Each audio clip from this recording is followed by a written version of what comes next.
selling houses of late, Balenciaga presented both its menswear and womenswear together. They walked around a giant towering central mountain of colorful graffiti, which held quite a few clues about this collection. Firstly, there were the colors of the tags. Day Glow and Fluo has become the color trend of the season, and Balenciaga has it in spades, worth everything from second skin menswear turtlenecks to wrap dresses, leggings, and pleated skirts for the ladies. Then there was the number that was scrawled into the side of the mountain. It was repeated on the front of a handful of menswear shirts, and if you called the number, you got connected to the Balenciaga hotline, where, if you're like me, you were asked a series of personal questions. And finally, the actually imposing size of the mountain was echoed in the impressive, voluminous outerwear that closed out the Balenciaga show. And with each passing look, became more and more exaggerated, to the point that it was hard not to think of that famous scene in Friends when Joey wears every single stitch of clothing he owns. Or perhaps it was a comment on the nomadic life of so many displaced people living in the world today. After all, the show did include logo tops to support the World Food Program. Sometimes when you read books, authors are asked, who is your favorite reader? And I think in the spirit of that question, tonight's lecture is really something that I feel it's, if I may be selfish enough to say, it's kind of for me.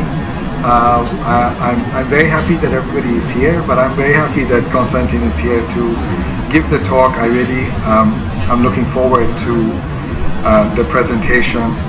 I think all of you are familiar with his work and also know that here at the GSD over the past couple of years we've been working quite hard to really try and understand as a school how we can engage more with the whole phenomenon of design more broadly and specifically industrial design. We often say that the fact that we are called the Graduate School of Design and that last year we celebrated the 75th anniversary of the Graduate School of Design quite often creates a confusion for the school because people think that we actually are our School of Industrial Design and that we are doing furniture and graphic design. And we tell people, no, we do architecture and landscape architecture, and they think it's really like the Bauhaus.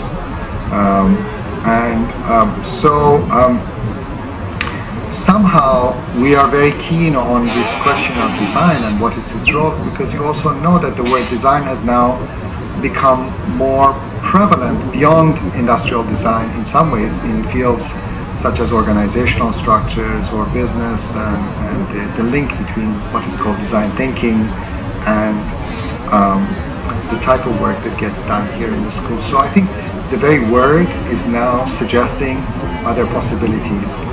On the one hand, going to sort of architecture, landscape architecture, urban planning, urban design, and on the other, really also connecting to industrial design and now going to a field as a sort of mode of thought, as a way of thinking.